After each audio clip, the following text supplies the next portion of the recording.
Big crowd and big theme. Senator Kamala Harris from California launched her campaign for president from her hometown in Oakland, setting a high bar for other Democrats looking to get in. Who are we as Americans? So let's answer that question to the world and each other right here and right now. America, we are better than this. So if this was a big announcement, another had a decidedly venti feel. Former Starbucks CEO Howard Schultz says he is preparing a run as an independent. This caused a major outbreak of heartburn among some Democrats who worry he could split the anti-Trump vote. There's also news on the Hillary Clinton front, which is basically that there still is a Hillary Clinton front. CNN's Jeff Zeleny reports that Clinton is telling friends she is not closing the doors on a 2020 run. Is venti big or small? I've never seen that. One of my complaints about Starbucks is there's tall, grande venti, and they're all big. I don't get it. It's silly, and it's burnt. Besides that. Wow. Yeah. Okay. Meanwhile, federal workers are back on the job this morning now that the longest government shutdown in history is over. But another shutdown may be just around the corner. President Trump tells the Wall Street Journal the chances of a new deal being reached before the threat of another shutdown in just 3 weeks are less than 50-50. And he's again considering invoking emergency powers to fund his border wall without congressional approval. Let's talk about it all. Yeah, joining us now, Michael Smerconish, the host of CNN's Smerconish, former Republican member of Congress Mia Love, and John Avlon, CNN senior political analyst. I want to play a little bit more of the announcement from Kamala Harris. And what struck me was her word choice, how she kept on saying we, inclusive. Listen to what she says. We all stand together. It's about we the people. We rise together or we fall together as one nation indivisible. I'll fight for an America where we keep our word and where we honor our promises, because that's our America. And that's the America I believe in. That's the America I know we believe in. And Representative Love, you are not accustomed to weighing in on Democratic presidential primaries, but I am curious how you assess this as a rollout yesterday in the message she was sending. Well, I think the inclusive type of message, the we, I used it a lot because I wanted people to feel like this wasn't just about me, this was about them. And so when we talk about we, I remember even using words like the America I know. This is the America that we have grown up in. And so I think that using that inclusive language is good. I think when it comes down to it, after you get people to come along with you, you've got to figure out what are the policies, what's going to change, how are you going to differentiate yourself from the other candidates that are in the field, and it looks like there are going to be a lot of them. Well, I think that in some of the things she said yesterday, she didn't talk about policies, much, but she did talk about themes. And so let me play for you, Michael, what it sounds like are the themes that she will focus on. And as we embark on this campaign, I will tell you this: I am not perfect. Lord knows I am not perfect. But I will always speak with decency and moral clarity and treat all people with dignity and respect. She went on, I think the next sentence talked about how, and I will tell you the truth. So truth, moral clarity, dignity, these are the things that she's going to be hitting. And, is that enough? Are people so hungry for those themes that is what will launch her to the top of the field?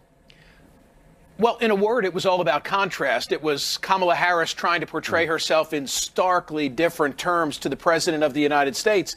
Here's an observation that I think has gone unnoticed thus far today. California has heretofore been an irrelevancy in the nomination process. That has changed. That June presidential primary has been moved forward. California will now be included in Super Tuesday in early March. And when Iowa voters caucus, California voters that day will begin voting early. So the unknown here is that Kamala Harris, if she can carry her home state and do it by congressional district, because that's how they vote, could come out of the gate early in the process with a lot of delegates.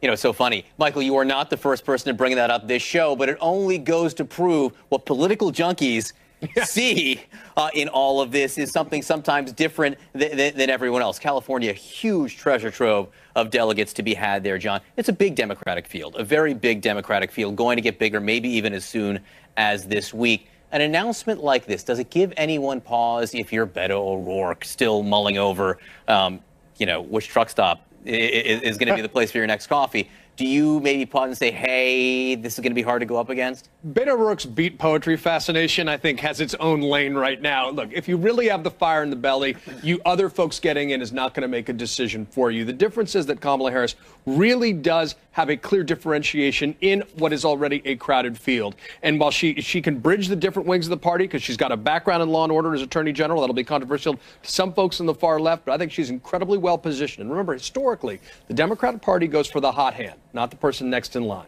And so I think there's going to be a lot of momentum towards Kamala Harris. And the messages yesterday, truth, a real character-driven narrative where her biography is something that can reunite the nation, echoes of Barack Obama in that. I think she's going to be top tier right out of the gate. And to Michael's point, the fact that Iowa's in February and Super Tuesday is going to include California in March, this is all setting up to be incredibly compact. And she's going to be one of the real players in this race, I bet. Mia, what do you think? Does she scare away other people right now considering? I don't think she scares anybody away. I do agree with the assessment of character. I think that that's one of the things that Republicans have been frustrated with. We don't like what's going on with Twitter. We don't like the words. We don't like the indecent or the comments that really make people feel like they're not included in this great American plan that the current president may have. So I think that character, Republicans, that was one of the things that Republicans always defended and wanted to make sure that they kept the integrity of character. You can't just lie. You can't just, make things up. It's just, there's not a gray area. It's black and white. There's right and wrong. And so I think that they're capitalizing on the sentiment of what Americans feeling. It's interesting that this would be looked on upon as something that is unusual in this current climate. All right, the three of you are actually interesting guests to have when we talk about Howard Schultz and the idea of an independent presidency, because each of you in your own ways has split from party orthodoxy.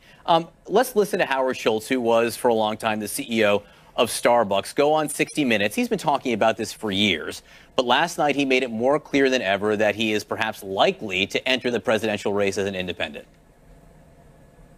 I am seriously thinking of running for president. I will run as a centrist independent outside of the two-party system. We're living at a most fragile time.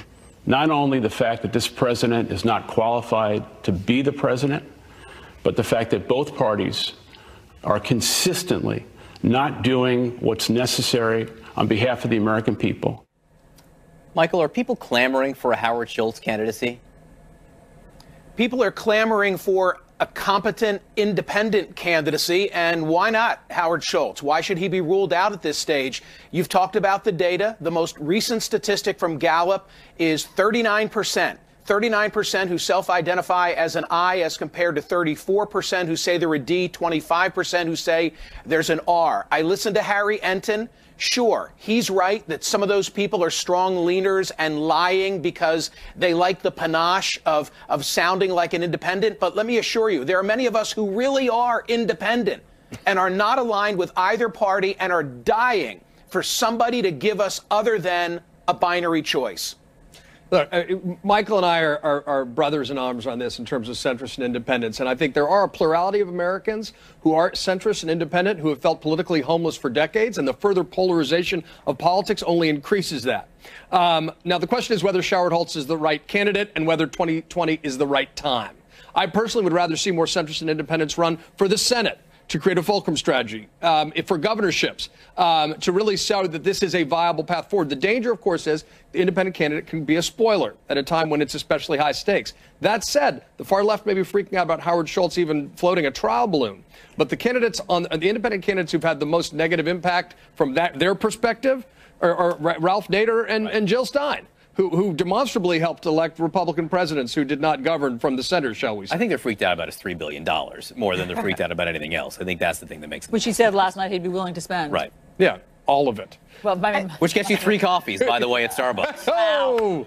I think people also are going to try and figure out what that means, because I think about if you're going to win, you're going to have to get people from the Democrat side and also the Republican side. So independent centrists, what does that mean? And I think that there's going to be a little bit more pressure on him to kind of figure out where those policies are and how they can get some of those people to come together in the middle so he has enough of a voting base, because I don't know what that means. I don't know where he stands on several trade issues or other issues that really. There is actually broad congruence between the center right and center left on policies, much more than the two wings, as you just experienced. I mean, from free trade, free markets, it tends to be individual liberty and generational responsibility, two things that seem to have been abandoned by both parties. Well, look at the field right now. It's just interesting to do a status report today. It's only 645 days till the election, so let's just. It makes it sound like it's not urgent. I think it really is urgent with these candidates getting in. I agree with you. It sure seems to feel like it is urgent. I mean, particularly with, as you point out, that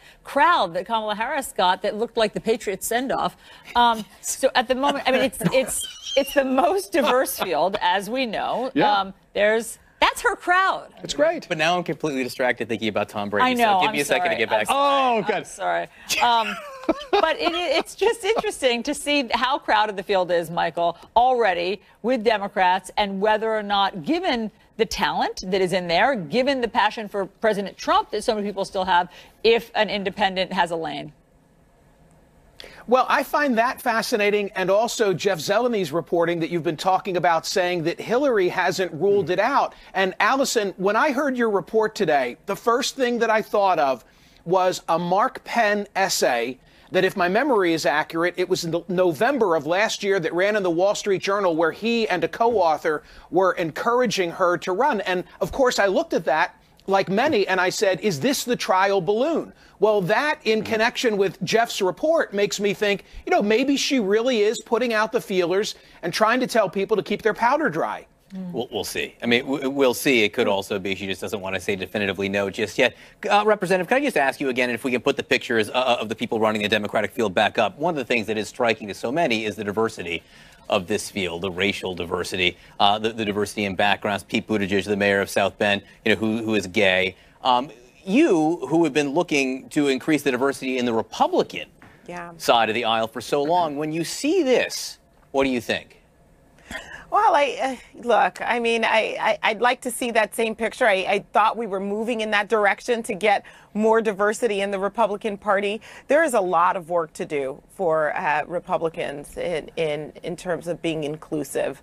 One of the things that I mentioned in my concession speech is that there's this sense that you never really take us home. And what I meant by that is the legislating in Washington, it really doesn't transcend onto the ground. The people that are actually that are suffering, the people that are trapped in poverty programs, the people that really want to be able to get out and be contributing members of society, they're completely forgotten about that. And we have to let people know that these policies actually work for them. And I'm telling you right now, that's not the feeling that people get. They're like, we just don't feel like that Republicans like us. And we have to change that, because that's not it's certainly not the party I signed up for. But I'm sure you'd agree that Donald Trump isn't helping that.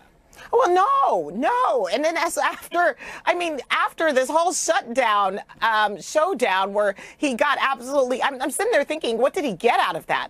800,000 people suffering. What did he get out of that? Absolutely nothing. And we're looking, saying, who is this person actually benefiting here with these tactics? And gosh, I'm triggered about that whole thing. It's been frustrating. Well, I mean, listen, we've talked to all the people, not all the people, we've talked to many of the representatives who did not get their checks for the past 2 weeks. We'll be talking to two airline officials coming up. So, Mia, from where you sit, what's going to happen in 3 weeks? We could be right back in the same place. It's almost like they were playing checkers, and then they said, you know what, we don't like this, threw the board off, and then decided to just set the pieces together again. And they're just gonna have a do-over. I don't know what's going to happen in 3 weeks. I really hope that they get really smart and that we don't get back into the same place. This is not about them. It's not about the state of government. It's supposed to be about the state of the union. It's supposed to be about government not running people, but actually allowing government to run. On that note, okay. Thank you all very much. Appreciate it, Michael. Thank you all. A programming note, be sure to watch Senator Kamala Harris tonight as she joins Jake Tapper for a live CNN town hall from Iowa, 10 p.m. Eastern, only on CNN. It took 35 days for lawmakers to reach that deal to end the shutdown for 3 weeks. So, should Americans really believe that in these 3 weeks they'll find a way to fix it for good? We're going to ask a key Democratic senator next. Also coming up, CNN takes you inside the crisis in Venezuela. Nick Payton-Walsh talks to everyday people to find out how the battle for food could border security to avoid another government shutdown. The president told the Wall Street Journal in this new interview, quote, I personally think it's less than 50-50, but you have a lot of very good people on that board. Joining me now to discuss, Democratic Senator Chris Coons of Delaware. Thank you so much for being with us. You were among the senators asking for some kind of a way out of this shutdown on the Senate floor when things looked at its most bleak. The shutdown is now over. You were also among the Democrats who have said that a border barrier is not immoral. You didn't like that choice of language by Nancy Pelosi. So my question to you is, in the next 15 days, do you think that there will be any new funding for a new border barrier presented by this group of lawmakers? Well, I hope so. I hope we're going to find a path out of this. Let me be clear. What I said was that a border barrier is infrastructure. It in and of itself isn't immoral, but lots of things about President Trump's immigration policies are immoral. Intentionally separating children from their parents, using cruelty as a tool of immigration policy is immoral. But when we're talking about infrastructure on the border, Democrats and Republicans over the last 20 years have voted to increase border security through a whole series of things: modern technology, more personnel, and more border fencing. There's 700 miles of fencing already. I don't know exactly what combination of money and technology will get the president's support, but he should let the Senate and this new bipartisan conference committee, do its work and not prejudge the outcome. Just so we're 100% clear here, you said, I hope so, when I asked you if new barrier funding would be part of this deal, and then you also brought up the idea of more fencing. That's the holdup here. The question is, will there be new money for additional fencing? Do you want new money for additional fencing? I want whatever new money is spent on border security to be spent as wisely, as smartly, as effectively as possible.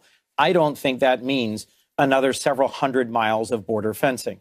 But I want to make sure that what we're spending is actually going to reduce the flow of drugs and criminals into this country, which, if I were in charge, would mean investing in ports of entry. That's where the overwhelming majority of illegal and illicit material and activity coming into our country is coming, not through the remote desert in, rural Texas and Arizona. Just to be even more clear and put a point on this, you're not an absolutist. I mean, there are some Democrats who have come on the show and say, I'm not going to vote for an additional dollar for new fencing. You won't rule out voting for some new fencing as part of a broader deal. I think the 35-day-long federal shutdown was completely senseless. I think for the president to take us back into another shutdown would be senseless. But the point of compromise is to not begin by saying absolutely no at this end or this end. It was the president who caused this shutdown by demanding $5.7 billion for a wall. I'm not going to sit here and say I refuse to spend $1 on border security that includes any fencing like the 700 miles of fencing we already have. All right. That's significant, though. And that's different than Nancy Pelosi. You acknowledge that? Yes. Okay, good. Thank you. We appreciate any kind of honesty, and we appreciate dialogue, to be sure. Honesty is a hobby. You are on the Senate Judiciary Committee. Yes. Obviously, you've had oversight over some aspects of the Mueller investigation for a long time. There's a big development on Friday when Roger Stone was indicted on 7 counts there. There are defenders of the president who looked at this and said there was no charge there of any kind of criminal conspiracy, or as the president's allies put it, no charge of collusion. Is that how you see it, and is that significant? The way I see it is that Robert Mueller, an incredibly seasoned senior federal law enforcement leader, keeps closing in. Someone with his experience doesn't make their most important and most central charge first. They make it last. And that Roger Stone, someone so close to the president and his political activity over a long period of time, has now been charged with being actively in communication with WikiLeaks about the transfer of information that we separately know was gained through Russian intelligence, I think is a significant step forward. It doesn't finally prove the case one way or the other about what the president knew, when he knew it, and whether or not he was personally involved in a conspiracy with the Russians, but it moves it a step closer to his innermost circle. Do you think there still will be charges against someone on the idea of criminal conspiracy to defraud the government, or, again, broadly speaking, a collusion charge? Well, that's exactly the point of my hard work on a bipartisan basis to defend the Mueller probe. I don't know. None of us knows for sure what Robert Mueller has uncovered and what he's going to be able to prove. But the president shouldn't be allowed to interfere with that investigation or to shortchange it. That's why I've reintroduced a bipartisan bill with Senators Graham, Tillis, and Booker to protect that probe and allow it to finish. Do you have any theories? The Washington Post did a big article today on how many people tied up in this investigation, including the people who've been charged and convicted, including people inside the White House. How many people have lied about Russia over the last 2 years? Do you have any theories about why?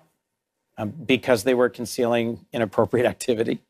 I think there were. You mean, is your question why were there so many people? Why at were the there so many senior people levels when you say lying about Russia? You said they're concealing inappropriate activity.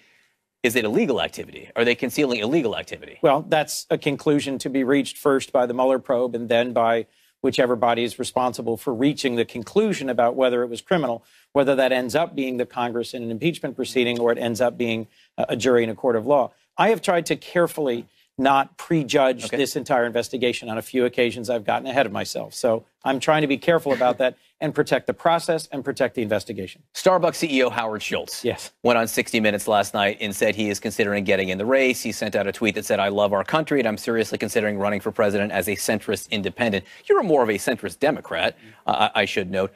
Do you think that his candidacy jeopardizes the chances for a Democrat to beat Donald Trump in the general election? Well, we'll have to see. There are several different elections in our lifetimes where a third party or an independent candidate made up the margin of difference, but did not come close to winning, either winning in the primary field, generally, obviously, or winning in the general election. So it's possible that Howard Schultz would be a spoiler. I find it hard to believe that he actually would end up being elected president. But after 2016, I've learned any sort of guess as to what the outcome will be is likely to be wrong on my part. But spoiler, yes. Spoiler, yes. I had a cup of Starbucks coffee first thing this morning.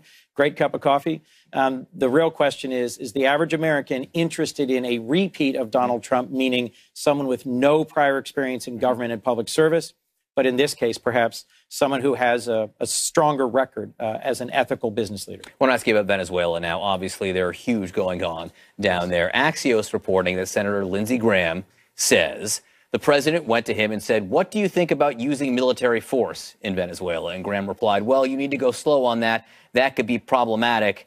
And then the president joked, "Well, I'm surprised you want to invade everybody." Forget the last part of that for a second. But the idea that the president's asking about military force in Venezuela, where do you see this heading?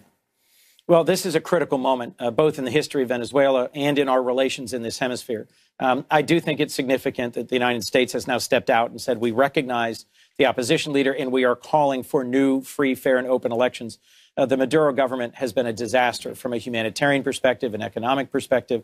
I am concerned that Russia is being more aggressive in terms of their statement about their interest, their engagement in Venezuela.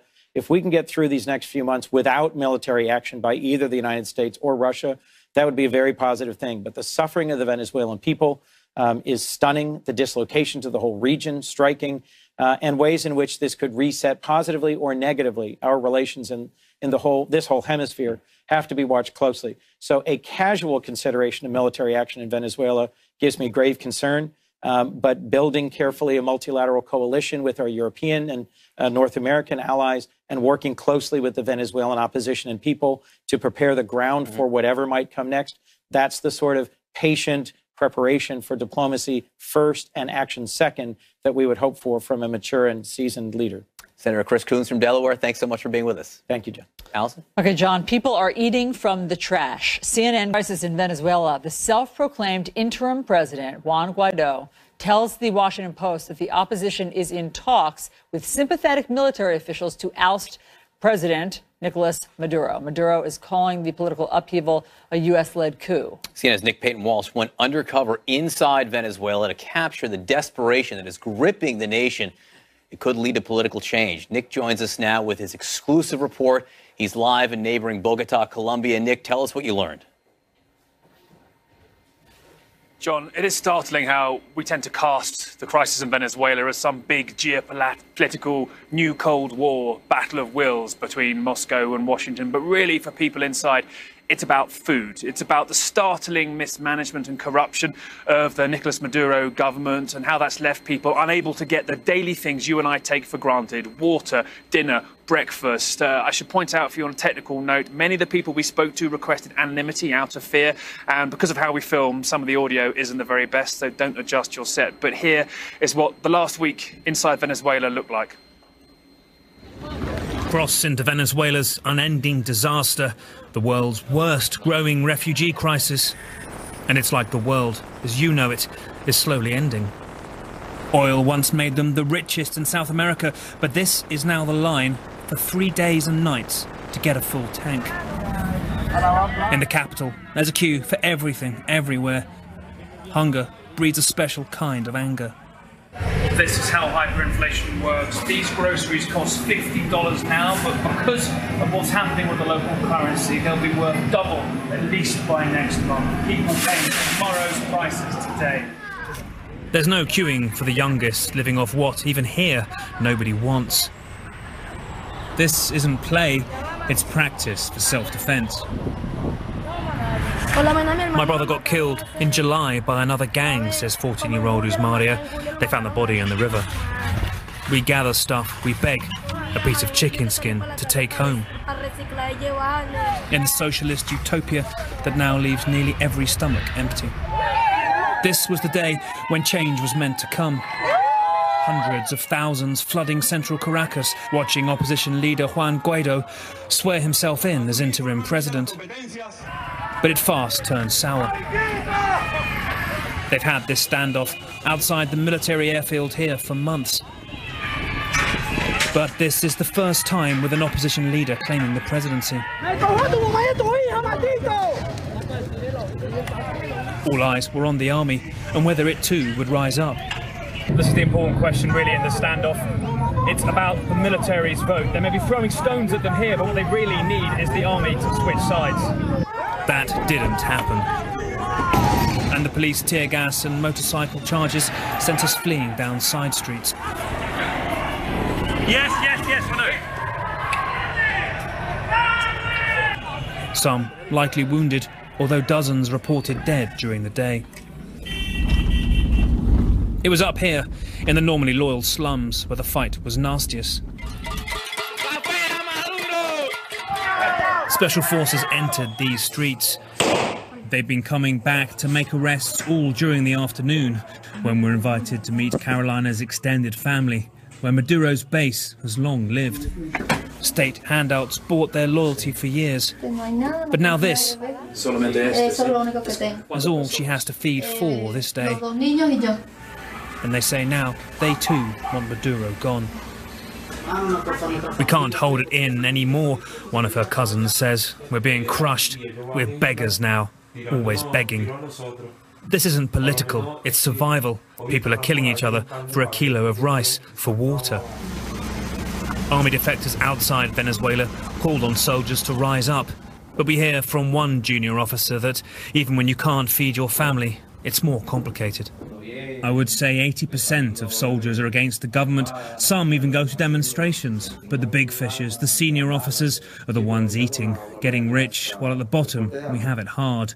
I get $1.50 every month, promptly, enough for one chicken and a food box from the barracks. Then we have to work magic to make it last like everyone else. Would you, or the soldiers you know at your level, would you open fire on resistant people in the streets? I'd rather quit. That person could be my brother or my mother. We need a general to flip, to make a change. And as Washington says Maduro isn't president, but Moscow insists he is, everyone else walks zombie-like, further and closer towards starvation. Now, just a reality check here. I mean, a lot of people cast this as a constant and ending crisis. People have been dealing with these economic problems for years. I've never seen them quite so ghastly, but you should bear in mind you don't see daily mass street protests. That large one you saw in that report, people went home quite fast. And so that internal momentum for immediate protest-led change isn't quite there at the moment. John, Alison? Nick, we saw you inside that grocery store there. How are people in Venezuela getting the food they need? This is what is so unbelievably baffling. I mean, the infrastructure of that country still sparkles. It was one of the richest in the region, frankly, just a decade or so ago. And now it's remarkable. You know, we bought ourselves, as we arrived, $200 worth of groceries, and that was a ridiculous amount. It was about 8 bottles of water, some ham, some cheese, some nuts, some fruit. And that in itself, next month, in the local currency, will be worth twice as much. As we said there, things have a self-fulfilling way of becoming more expensive because everyone thinks that tomorrow everything's going to be worth less. Now, just imagine that, $200 for massively overpriced food, so much more than it was when I was there 18 months ago. It really is a daily crisis for people, and one of the ways the Maduro government seems to keep itself in power is the handouts of food boxes every month. You heard that soldier in the barracks. That's how people seem to make ends meet. And then you have really so many others rummaging through trash, something you and I would consider unconceivable, so common wherever we saw there.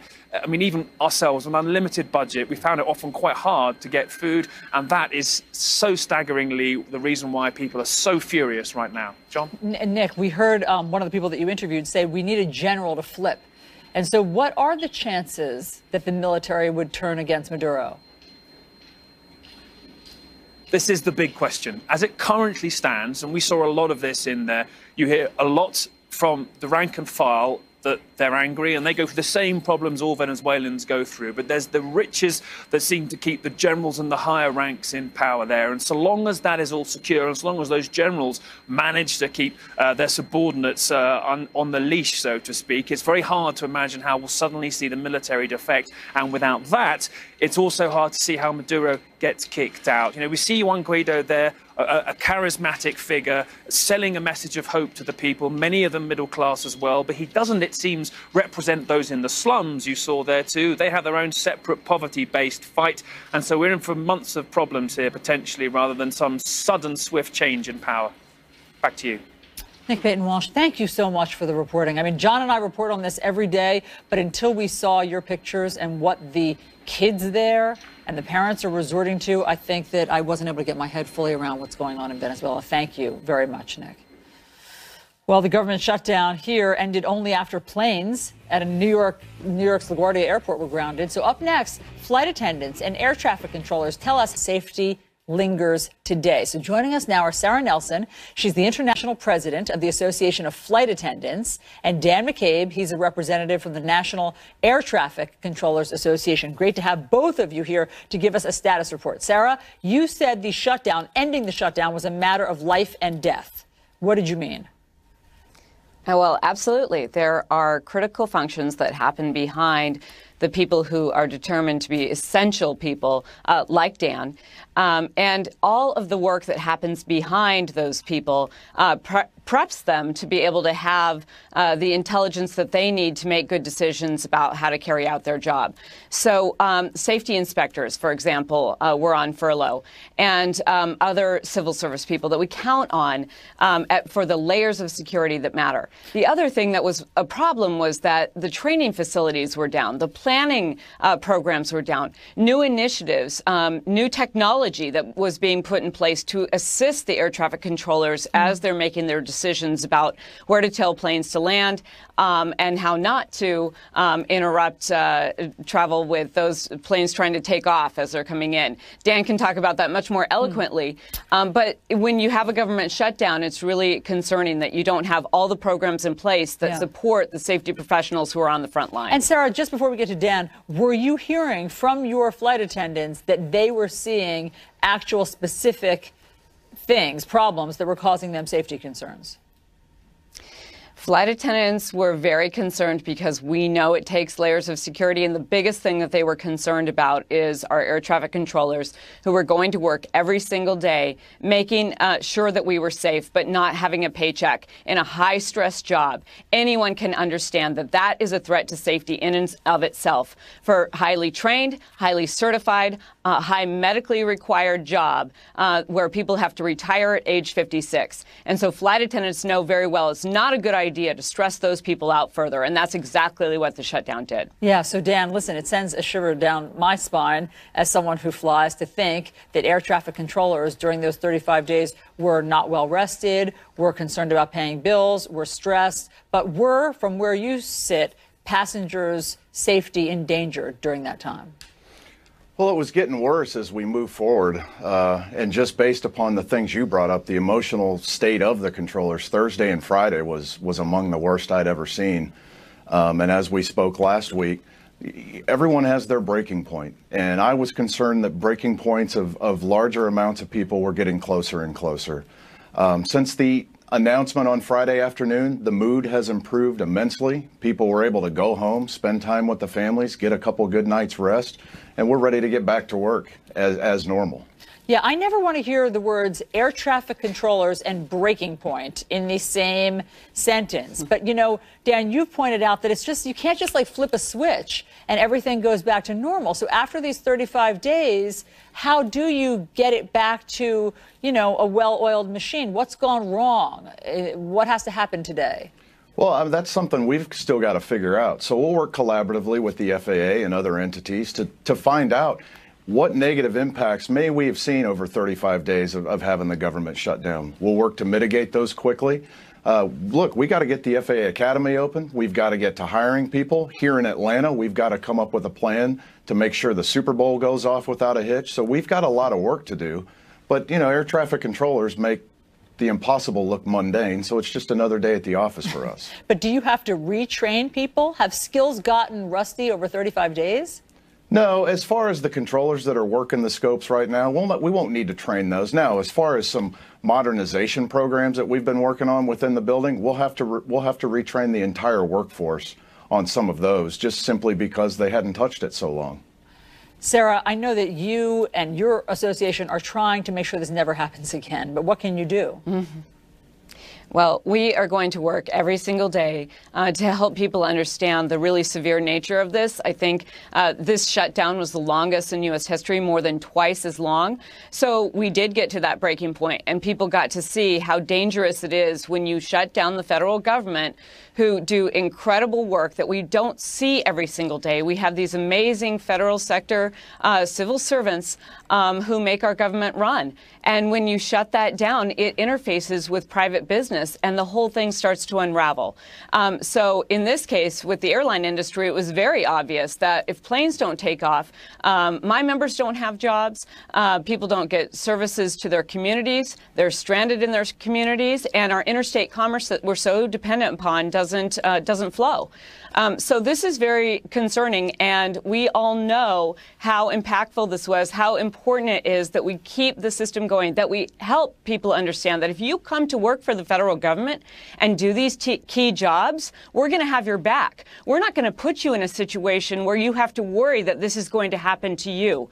We should never do this in this country. No other country would put up with it. And so we're going to work every single day to make it very clear that we won't put up with it for one more day. Sarah Nelson, Dan McCation into the Japanese automaker following a scandal.